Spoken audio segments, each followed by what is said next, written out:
మహబూబాబాద్ జిల్లా తొర్రూరు మండలంలోని బీసీల 42% రిజర్వేషన్ను కేంద్రం అమలు చేయకుంటే చాకలి ఐలమ్మ స్ఫూర్తితో బీసీలు లడాయిలకు సిద్ధం కావాలని బీసీ సంక్షేమ సంఘం జాతీయ అధ్యక్షుడు జాజుల శ్రీనివాస్ గౌడ్ అన్నారు. డివిజన్ కేంద్రంలోని విశ్రాంతి భవనంలో చాకలి ఐలమ్మ వర్ధన్ సందర్భంగా ఆమె చిత్రపటానికి పూలమాలలు వేసి నివాళులర్పించారు.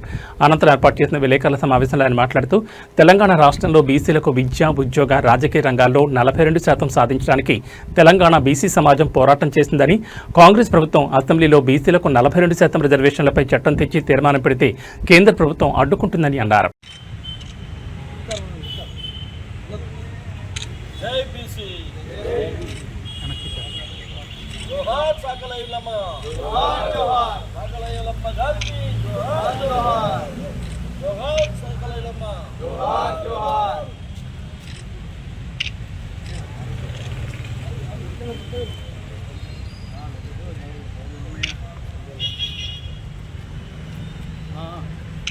చూడండి దగ్గర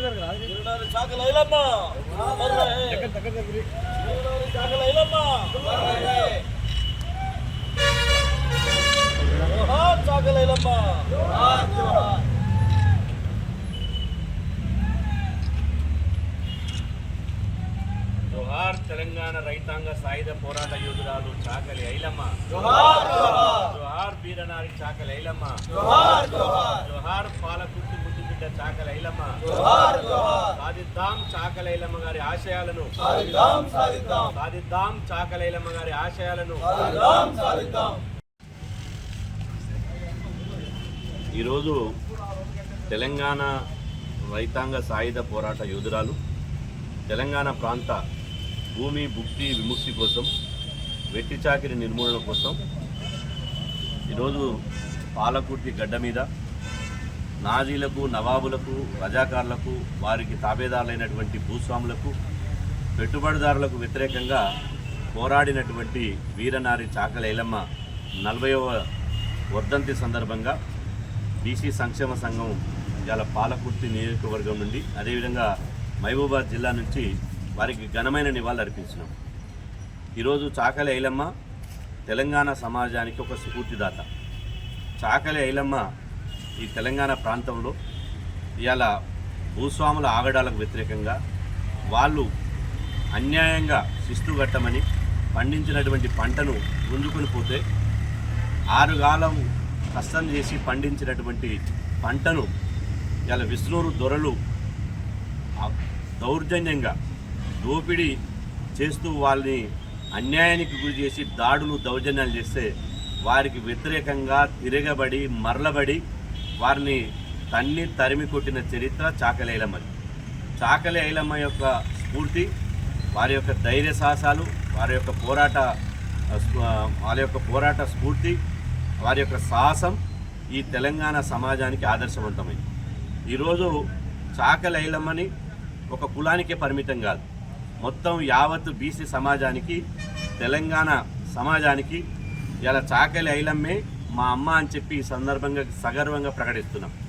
బీసీలకు చాకలి ఐలమ్మే మా బీసీల అమ్మ అని చెప్పి మేము ప్రకటిస్తున్నాం.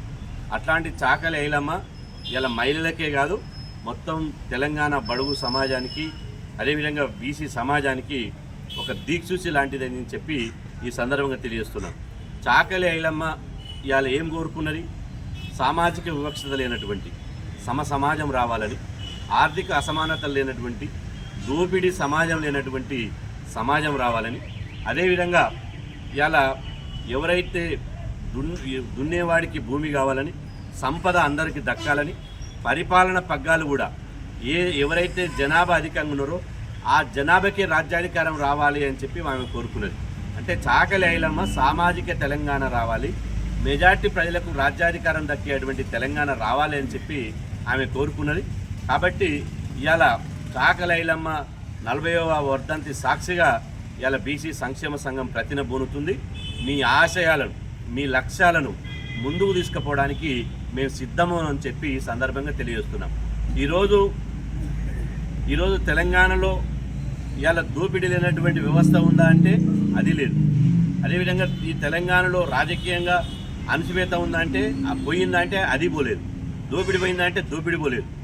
ఇవాళ నయా రజాకారుల లెక్క పాలన చేస్తున్నారు తప్ప ఇలా బీసీలకు, ఎస్సీలకు, ఎస్టీలకు, మైనార్టీలకు మెజార్టీగా ఉన్నటువంటి వాళ్లకు రాజకీయ అధికారం రావడం లేదు.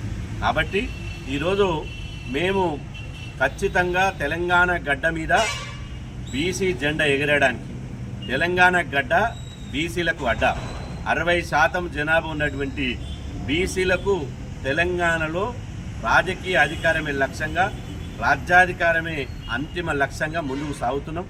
రాయితీలతో రాజీ లేదు, రాజ్యాధికారమే అంతిమ లక్ష్యంగా, బీసీ రిజర్వేషన్ 42% సాధించుకోవడమే లక్ష్యంగా.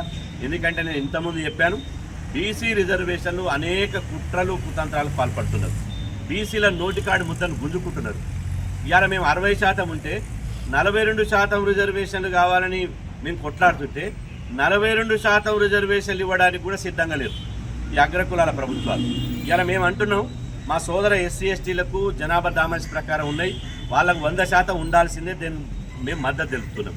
అదేవిధంగా అగ్రవర్ణాలు ఇవాళ ఎక్కడ వివక్షత లేనటువంటి, సామాజిక ఆర్థిక దోపిడీ లేనటువంటి అగ్రకులాలకు వాళ్ళు 9% ఉంటే 10% రిజర్వేషన్లు అమలవుతున్నాయి. కానీ జనాభా ఉండి కూడా రిజర్వేషన్ లేనటువంటి వాళ్ళు ఎవరు అంటే ఈ తెలంగాణలో, దేశంలో బీసీ సమాజమే. మరి బీసీలు చేసిన పాపం ఏంది? బీసీలు పుట్టడమే ఇలా చేసిన పాపమా?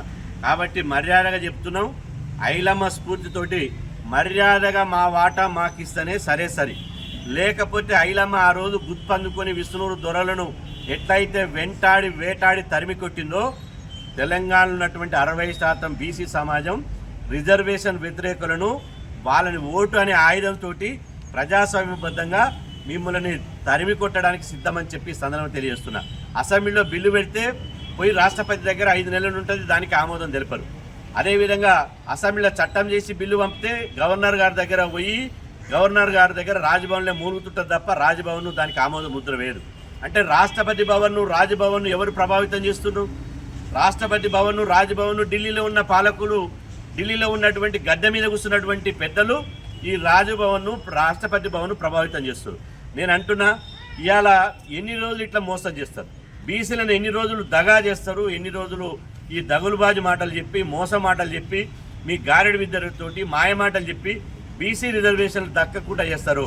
అందుకోసమే చెప్తున్నా, ఇటు రాష్ట్ర ప్రభుత్వానికి అటు కేంద్ర ప్రభుత్వానికి స్థానిక సంస్థల ఎన్నికల్లో 42% రిజర్వేషన్లు సాధించిన తర్వాతనే ఎన్నికలు నిర్వహించాలి. 42% రిజర్వేషన్లు కాదు కూడదని వస్తే దసరాలోపు డెడ్ లైన్ విధిస్తున్నాం. బీసీ సమాజం నుంచి డెడ్ లైన్ విధిస్తున్నాం.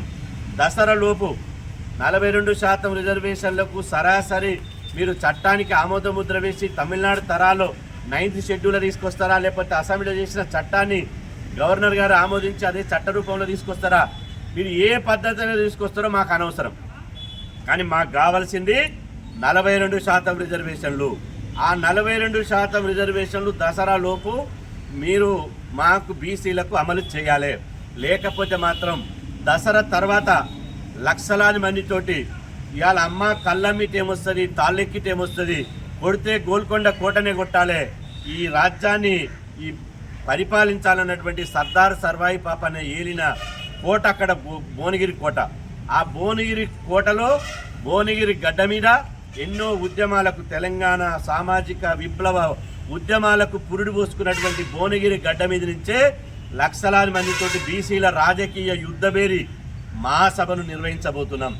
ఆ మహాసభ ద్వారా రాష్ట్రంలో రిజర్వేషన్లు వ్యతిరేకులు ఎవరో, రిజర్వేషన్లకు ద్రోవులోడో, రిజర్వేషన్లు ఎవడు ముఖాలు అడ్డుతున్నాడో, బీసీల నోటికాడు ముద్దను గుంజుకొని బీసీలను ఎవడు అణిచివేస్తున్నాడో, ఎవడు బీసీలను రాజకీయంగా ఎదగకుండా చేస్తుండో వాళ్ళ కుట్రలను పటాపంచలు చేసి ఆ రాజకీయ పార్టీల రంగు బయటపెట్టి వాళ్ళు ఎవరో ఆ రాజకీయ బహిరంగ సభలో మేము చెప్తాం, స్పష్టంగా బీసీ సమాజం చెప్తాం. ఇవాళ మేము అంటున్నాం, ఇక బీసీలు మీ మాయ మాటలకు మోసపోయేది లేదు. బీసీ ఉద్యమం సంక్షేమ ఉద్యమం కాదు, రాజకీయ ఉద్యమంగా ఇవాళ ముందుకు తీసుకుపోవడంలో భాగంగానే భువనగిరిలో రాజ్యాధికార యుద్ధబేరి మహాసభను నిర్వహించబోతున్నాం. బీసీ ఉద్యమం ఇది రాజకీయ పోరాట ఉద్యమం. బీసీ ఉద్యమం, బీసీల లడాయి భువనగిరి సభ ద్వారా బీసీల రాజకీయ శక్తి ఏందో, యుక్తి ఏందో, బీసీల సత్తా ఏందో భువనగిరి సభ ద్వారా లక్షలాది మందిని తరలించి పార్టీలకు ఖచ్చితంగా జెండాలకు ఖచ్చితంగా ఢిల్లీ పెద్దల గుండెలు అదిరే విధంగా రిజర్వేషన్ వ్యతిరేకుల యొక్క పంచలు ఊడే విధంగా ఆ భువనగిరి సభ నిర్వహించబోతున్నాం. ఇప్పటికైనా మర్యాద చెప్తున్నా, మా వాటా మర్యాద మాకు ఇవ్వండి. లేకపోతే ఐలమ్మ స్ఫూర్తితోటి మర్యాద ఇవ్వకపోతే దంచి తీసుకుంటామని చెప్పి ఈ సందర్భంగా తెలియజేస్తున్నాం.